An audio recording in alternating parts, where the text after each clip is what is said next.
Hello students, this is Sriram Info All India Government Jobs అని మన ఛానల్లో permanent government jobs మాత్రమే post చేయడం జరుగుతుందండి. కాంట్రాక్ట్ బేస్డ్ కానీ అవుట్ సోర్సింగ్ జాబ్స్ అయితే మన ఛానల్లో ఉండవు. ఓన్లీ పర్మనెంట్ గవర్నమెంట్ జాబ్స్ మాత్రమే పోస్ట్ చేస్తాము. మన ఛానల్ ఇంకా ఎవరైనా సబ్స్క్రైబ్ చేసుకోకపోతే సబ్స్క్రైబ్ చేసుకొని బెల్ ఐకాన్ ఆన్ చేసుకొని పెట్టుకోండి. నా ప్రతి అప్డేట్ అనేది మీకు నోటిఫికేషన్ ద్వారా వస్తుంది. అలాగే మీకు వాట్సాప్ ఉంటే వాట్సాప్ ఛానల్లో జాయిన్ అవ్వండి, టెలిగ్రామ్ ఉంటే టెలిగ్రామ్ ఛానల్లో జాయిన్ అవ్వండి. జాయిన్ అయినట్టయితే మీకు exam dates, result dates, previous question papers, job information అనేది మీకు ప్రొవైడ్ చేయడం జరుగుతుంది. ఛానల్లో జాయిన్ అవ్వడానికి డిస్క్రిప్షన్ లో నేనైతే లింక్స్ అనేవి ప్రొవైడ్ చేశాను. ఆ లింక్ ద్వారా మీరైతే ఛానల్లో అయితే జాయిన్ అవ్వచ్చు. హలో స్టూడెంట్స్, ఇప్పుడు మనకు వచ్చేసి సెంట్రల్ పొల్యూషన్ కంట్రోల్ బోర్డ్ నుంచి చాలా మంచి పర్మనెంట్ సెంట్రల్ గవర్నమెంట్ జాబ్స్ అయితే రిలీజ్ అవ్వడం జరిగింది. బోత్ మెయిల్ అండ్ ఫీమేల్ ఎవరైనా అప్లై చేసుకోవచ్చండి. అన్నీ కూడా పర్మనెంట్ బేస్డ్ జాబ్స్. అట్లాగే మనకి ఎక్స్పీరియన్స్ ఉన్న వాళ్ళు అప్లై చేసుకోవచ్చు, అలాగే ఫ్రెషర్ క్యాండిడేట్స్ కూడా అప్లై చేసుకోవచ్చు. ఓకే, ఎటువంటి ఎక్స్పీరియన్స్ లేకుండా కూడా అప్లై చేసుకునే విధంగా మనకి పోస్ట్ అయితే రిలీజ్ చేశారు. ఇది వచ్చేసి మనకి సిపిసిబి వాళ్ళది official website, government of India కింద వర్క్ చేస్తుందండి ఈ సంస్థ అనేది. ఇక్కడ మనకి జాబ్స్ అని చెప్పేసి ఉంది కదా, దాని మీద క్లిక్ చేయండి. క్లిక్ చేసినట్టయితే మీకు పేజ్ వచ్చేసి ఇట్లా ఓపెన్ అవుతుంది. ఇందులో మనకి ఇక్కడ చూడండి, ఫస్ట్లో CPCB invites application for recruitment to the different positions in CPCB on direct recruitment basis. Direct recruitment basis means అన్నీ కూడా పర్మనెంట్ బేస్డ్ జాబ్స్ అండి. ఇక్కడ మనకి స్టార్టింగ్ డేట్ చూసుకున్నట్టయితే 7th April 2025 అయితే మనకి స్టార్ట్ అయిందండి. ఎండింగ్ డేట్ వచ్చేసి మనకి అప్లికేషన్ది 28th April 2025.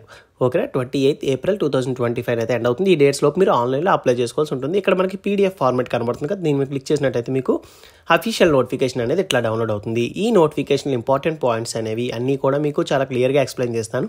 మీరు వీడియో అక్కడ స్కిప్ చేయకుండా లాస్ట్ వరకు చూడండి. ఎటువంటి డౌట్స్ ఉన్నా కింద కామెంట్ బాక్స్లో కామెంట్ చేయండి, మీకు ఖచ్చితంగా నేనైతే రిప్లై ఇస్తాను. లేదు అనుకుంటే కాల్ మీ ఫర్ యాప్ నుంచి ఎలా కాల్ చేయాలి ఏంటో కూడా ఒక వీడియో కూడా చేసి పెట్టాను. మీరు డైరెక్ట్గా కాల్ మీ ఫర్ యాప్ నుంచి నాకు డైరెక్ట్గా కాల్ చేయండి, మీ డౌట్స్ అన్నీ కూడా ఎక్స్ప్రెస్ చేయండి, నేను అన్నీ కూడా క్లారిఫై అయితే చేస్తాను. ఇప్పుడు మన నోటిఫికేషన్ ఇంపార్టెంట్ పాయింట్స్ అన్నీ కూడా డిస్కస్ చేసుకుందాం. ఇది వచ్చేసి మనకి official notification central pollution control board నుంచి రిలీజ్ అయిందండి. ఇది అడ్వర్టైజ్మెంట్ నెంబర్ అన్నమాట. ఆన్లైన్ అప్లికేషన్ అండి. ఓకేనా, ఎటువంటి ఆఫ్లైన్ అప్లికేషన్స్లో మీరు ఏం పంపించాల్సిన అవసరం లేదు, ఆన్లైన్లో అప్లై చేస్తే సరిపోతుంది. ఆన్ రెగ్యులర్ బేసిస్ కింద వీళ్ళైతే రిక్రూట్ చేస్తున్నారు. Regular basis means permanent based jobs అండి. ఓపెన్ కాంపిటీషన్ అంటే ఏ స్టేట్ వాళ్ళని సరే దీనికి అప్లికేషన్స్ అనేవి పెట్టుకోవచ్చు. ఆన్లైన్ అప్లికేషన్ వచ్చేసి 7th April అయితే స్టార్ట్ అవుతుంది. లాస్ట్ డేట్ చూసుకున్నట్టయితే 28th April 2025 అయితే ఎండ్ అవుతుంది. ఈ డేట్స్ లోపు మీరు ఆన్లైన్లో అప్లై చేస్తే సరిపోతుంది. క్రూషియల్ డేట్ చూసుకున్నట్టయితే మనకి 28th April 2025 అంటే మనకి ఏజ్ లిమిట్, ఎడ్యుకేషన్ క్వాలిఫికేషన్లు అన్నీ కూడా ఈ డేట్ లోపు మనకి కంప్లీట్ అయి ఉండాలి. వేకెన్సీస్ డీటెయిల్స్ చెప్పే ముందు వీడియో చూసిన వారు ప్రతి ఒక్కరు కూడా లైక్ చేసి మీ ఫ్రెండ్స్ కూడా షేర్ చేయండి. ఇన్ఫర్మేషన్ అనేది వాళ్ళకి కూడా యూజ్ అవుతుంది. మీరు చేసే లైక్ వల్ల ఇట్లాంటి నోటిఫికేషన్లు మరిన్ని చేయడానికి నాకు కూడా ఎంకరేజ్మెంట్గా ఉంటుంది. ఇందులో మనకు వచ్చేసి ఫస్ట్ సైంటిస్ట్ బి అండి. పే స్కేల్ లెవెల్ 10 ఇస్తున్నారు. మీకు ఇనీషియల్గా 56,100 అనేది బేసిక్ శాలరీ ఇస్తారు. గ్రాస్ శాలరీ మీకు ఎలా లేదన్నా ఒక 75,000 వరకు వస్తుందండి. దీనికి 22 వేకెన్సీస్ అయితే ఉన్నాయి. ఎస్సీ వాళ్ళకి 3, ఎస్టీ వాళ్ళకి 1, ఓబీసీ వాళ్ళకి 7, ఈడబ్ల్యూఎస్ వాళ్ళకి 1, యూఆర్ వాళ్ళకి వచ్చేసి 10 వేకెన్సీ అయితే ఇచ్చారు. ఓకే, ఈ విధంగా మీకు కేటగిరీ వైజ్గా డివైడ్ చేసి ఇచ్చారు. ఏజ్ లిమిట్ వచ్చేసి 35 years వరకు ఉన్న వాళ్ళు అప్లై చేసుకోవచ్చు. 18 to 35 years. Age relaxation as per government rule ప్రకారంగా ప్రతి పోస్ట్కి మనకి ఇక్కడ అప్లికేబుల్ అయితే అవుతుంది. అండ్ నెక్స్ట్ వచ్చేసి మనకి ఇక్కడ అసిస్టెంట్ లా ఆఫీసర్ అండి. Pay scale level 7. Basic salary 44,900 అయితే ఇస్తున్నారండి. 18 years నుంచి 30 years వరకు కూడా అప్లై చేసుకోవచ్చు. Senior technical supervisor pay scale level 7 ఇస్తున్నారు. సేమ్ 44,900 అయితే ఇనీషియల్గా ఇస్తారు బేసిక్ శాలరీ. గ్రాస్ శాలరీ మీకు 65,000 వరకు వస్తుంది. సేమ్ ఏజ్ లిమిట్ అండి. 18 years నుంచి 30 years వరకు కూడా అప్లికేషన్స్ అనేవి పెట్టుకోవచ్చు. సీనియర్ సైంటిఫిక్ అసిస్టెంట్ అండి. దీనికి పే స్కేల్ లెవెల్ 6 ఇస్తున్నారు. 35,400 ఇస్తున్నారు. అంటే గ్రాస్ శాలరీ మీకు 55,000 వరకు వస్తుంది. సేమ్ ఏజ్ లిమిట్ 18 years నుంచి 30 years వరకు కూడా అప్లికేషన్స్ అనేవి పెట్టుకోవచ్చు. టెక్నికల్ సూపర్వైజర్ వచ్చేసి మనకి పే స్కేల్ లెవెల్ 6 ఇస్తున్నారు. సేమ్ శాలరీ 55,000 వరకు వస్తుంది. ఏజ్ లిమిట్ కూడా సేమేనండి. మనకి దీనికి 5 వేకెన్సీస్ అయితే ఉన్నాయన్నమాట. అలాగే అసిస్టెంట్కి చూసుకున్నట్టయితే సేమ్ మనకి 50,000 వరకు శాలరీ అయితే వస్తుంది. 18 years నుంచి 30 years వరకు కూడా అప్లికేషన్స్ అనేవి పెట్టుకోవచ్చు. అకౌంట్స్ అసిస్టెంట్కి వచ్చేసి 35,400 అనేది ఇనీషియల్గా ఇచ్చే బేసిక్ శాలరీ. మనకి ఇక్కడ 2 వేకెన్సీస్ అయితే ఉన్నాయి. దీంట్లో ఏజ్ లిమిట్ కూడా సేమేనండి. 18 to 30 years వరకు అప్లై చేసుకోవచ్చు. జూనియర్ ట్రాన్స్లేటర్, సీనియర్ డ్రాఫ్ట్స్మెన్కి ఈ రెండింటికి కూడా సేమ్ శాలరీ స్ట్రక్చర్ ఉంది. సేమ్ ఏజ్ లిమిట్ అండి. ఓకేనా, 35,400 అంటే మీకు ఇనీషియల్గా 55,000 వరకు గ్రాస్ శాలరీ అయితే వస్తుంది అనమాట. ఓకేనా, age limit 18 to 30 years.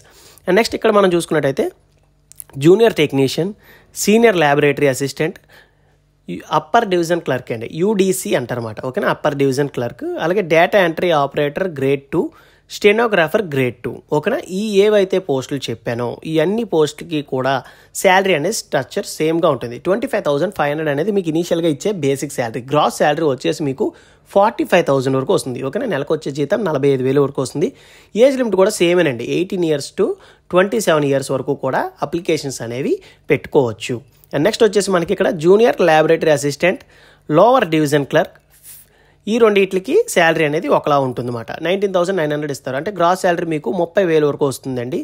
Same మనకి ఏజ్ లిమిట్ కూడా 18 years నుంచి 27 years వరకు కూడా అప్లికేషన్స్ అనేవి పెట్టుకోవచ్చు. అండ్ ద లాస్ట్ వచ్చేసి మనకి field attendant multi tasking staff, MTS అంటారు కదా, ఇదే మల్టీ టాస్కింగ్ స్టాఫ్ అండి. దీనికి ఏజ్ లిమిట్ వచ్చేసి 18 years నుంచి 27 years వరకు కూడా అప్లికేషన్స్ అనేవి పెట్టుకోవచ్చు. శాలరీ స్ట్రక్చర్ చూసుకున్నట్టయితే ఇనీషియల్గా మీకు ఇచ్చే శాలరీ వచ్చేసి బేసిక్ 18,000 ఇస్తారు. గ్రాస్ శాలరీ మీకు వచ్చేసి 27,000 వరకు మీకు శాలరీ అనేది వస్తుందండి per month salary. Age relaxation చెప్పాను కదా, అన్ని పోస్టులకి కూడా వర్తిస్తుంది. Age relaxation as per government rule ప్రకారంగా ఎస్సీ/ఎస్టీ క్యాండిడేట్స్కి వచ్చేసి 5 years, ఓబీసీ వాళ్ళకి 3 years, పీడబ్ల్యూడీ క్యాండిడేట్స్కి వచ్చేసి 10 years అనేది ఏజ్ రిలాక్సేషన్ అయితే ఉంటుంది. ఎక్స్ సర్వీస్ మ్యాన్కి ఇక్కడ చూసుకున్నట్టయితే గ్రూప్ ఏ పొజిషన్స్కి వచ్చేసి 5 years ఉంటుంది. గ్రూప్ బి అండ్ గ్రూప్ సికి వచ్చేసి 3 years అయితే ఏజ్ రిలాక్సేషన్ అయితే ఉంటుంది. ఇప్పుడు మనం వచ్చేసి ఎడ్యుకేషన్ క్వాలిఫికేషన్ డీటెయిల్స్ అనేవి ఎక్స్ప్లెయిన్ చేసుకుందాం. ఇక్కడ అండి ఎడ్యుకేషన్ క్వాలిఫికేషన్స్ అండ్ ఎక్స్పీరియన్స్ ఓకేనా. నేను ఎడ్యుకేషన్ క్వాలిఫికేషన్లో ఎక్స్పీరియన్స్ లేనివి ఒక కలర్లో మార్క్ చేశాను, ఎక్స్పీరియన్స్ ఉన్నవి ఇంకో కలర్లో మార్క్ చేశాను ఓకేనా. జనరల్ ఎక్స్పీరియన్స్ ఏవైతే ఉంటాయో అవి మాత్రం ఎక్స్ప్లెయిన్ చేస్తాను. అండ్ రిమైనింగ్ మన దగ్గర లేనివి మాత్రం నేనైతే ఎక్స్ప్లెయిన్ చేయట్లేదు, అవి స్కిప్ చేస్తున్నాను. ఇందులో మనకు వచ్చేసి సైంటిస్ట్ బి అండి.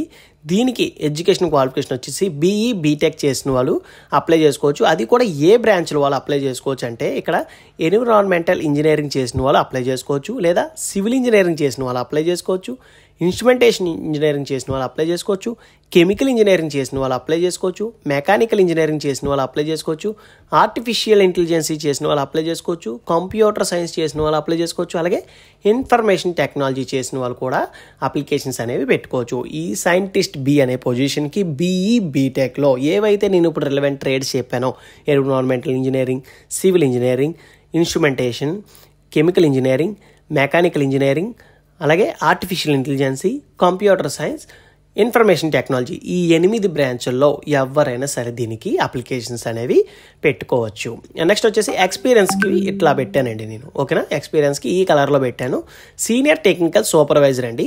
బీఈ బీటెక్లో ఎవరైతే ఇన్స్ట్రుమెంటేషన్ చేసిన వాళ్ళు ఉంటారో వాళ్ళు ఎవరైనా అప్లై చేసుకోవచ్చు. బట్ దీనికి వచ్చేసి 3 years ఎక్స్పీరియన్స్ అనేది కంపల్సరీగా ఉండాలి.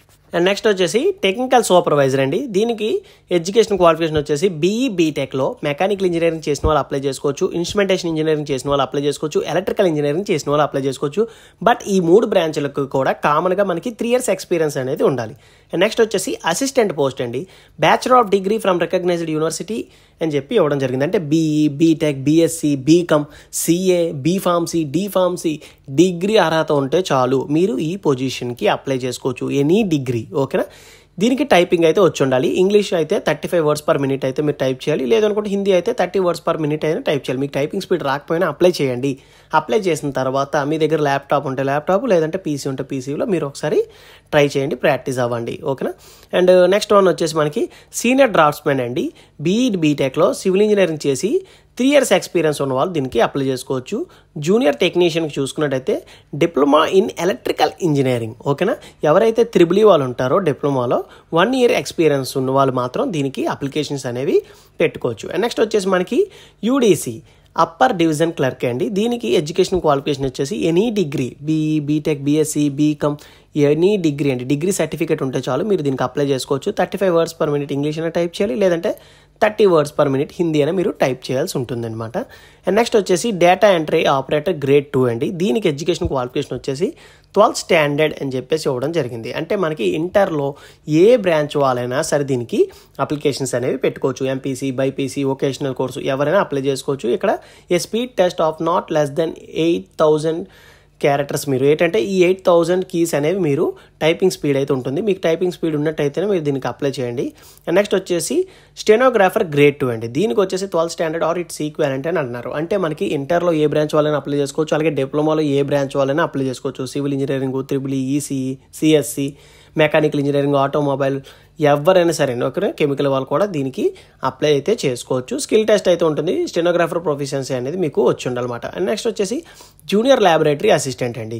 దీనికి వచ్చేసి 12th standard pass in science subject అంటే మనకి ఎంపీసీ కానీ బైపీసీ కానీ ఇంటర్లో ఈ 2 బ్రాంచ్ల వాళ్ళే దీనికి అప్లై అయితే చేయాలన్నమాట. ఓకేనా, ఇంటర్లో ఎంపీసీ కానీ బైపీసీ వాళ్ళే దీనికి అప్లికేషన్స్ అనేవి పెట్టుకోవాలి. నెక్స్ట్ వచ్చేసి లోవర్ డివిజన్ క్లర్క్ ఎల్డీసీ అంటారు కదా, దీనికి ఎడ్యుకేషన్ క్వాలిఫికేషన్ వచ్చేసి 12th standard pass or it's equivalent qualification. అంటే మనకి ఇంటర్లో ఏ బ్రాంచ్ వాళ్ళైనా అప్లై చేసుకోవచ్చు.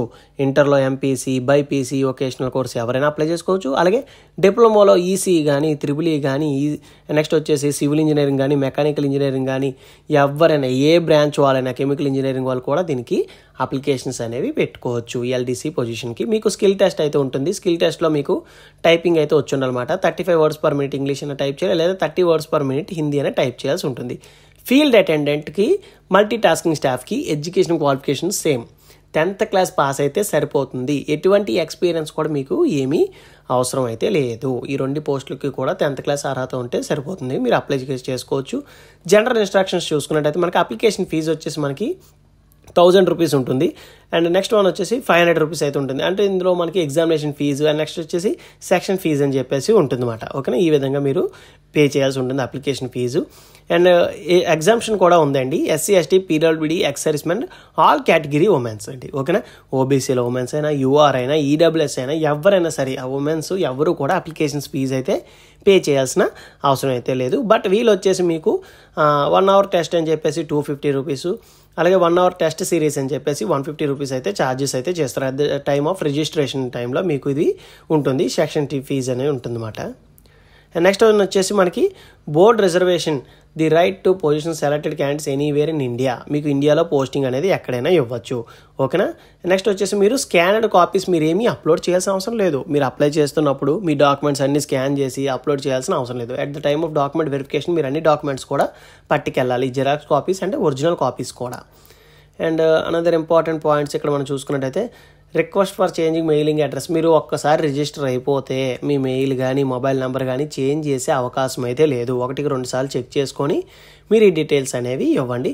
వెయిటేజ్ మార్క్స్ ఇంటర్వ్యూకి ఓన్లీ సైంటిస్ట్ బి పొజిషన్కి మాత్రమే ఇక్కడ ఇచ్చారు. మనకి ఇక్కడ రిటన్ టెస్ట్లో మినిమం 85% మార్క్స్ అయితే తెచ్చుకోవాలి. అలాగే ఇంటర్వ్యూకి వచ్చేసి 15 అని ఇక్కడ మనకి ఇవ్వడం జరిగింది. Scoring less than cut off marks ఇక్కడ చూసుకున్నట్టయితే యూఆర్ వచ్చేసి 35%, ఓబీసీ ఈడబ్ల్యూఎస్ వాళ్ళకి వచ్చేసి 30%, other category SC ST PWD ex సర్వీస్మెన్కి వచ్చేసి 25% మార్క్స్ స్కోర్ తెచ్చుకున్నట్టయితే సరిపోతుందండి. ఈ అప్లై చేసుకోవడానికి లింక్స్ అన్నీ కూడా నేను కింద డిస్క్రిప్షన్లో అయితే ప్రొవైడ్ చేస్తాను. మీకు ఇందులో ఇంకా ఏమైనా డౌట్స్ ఏమైనా ఉన్నట్టయితే కింద కామెంట్ బాక్స్లో కామెంట్ చేయండి. మీకు ఖచ్చితంగా నేనైతే రిప్లై ఇస్తాను. లేదు అనుకుంటే కాల్ మీ ఫర్ యాప్ నుంచి కాల్ చేసినా సరే మీ డౌట్స్ అన్నీ కూడా నేనైతే క్లారిఫై అయితే చేస్తాను. థ్యాంక్ యూ సో మచ్ అండి for watching video. Keep supporting me.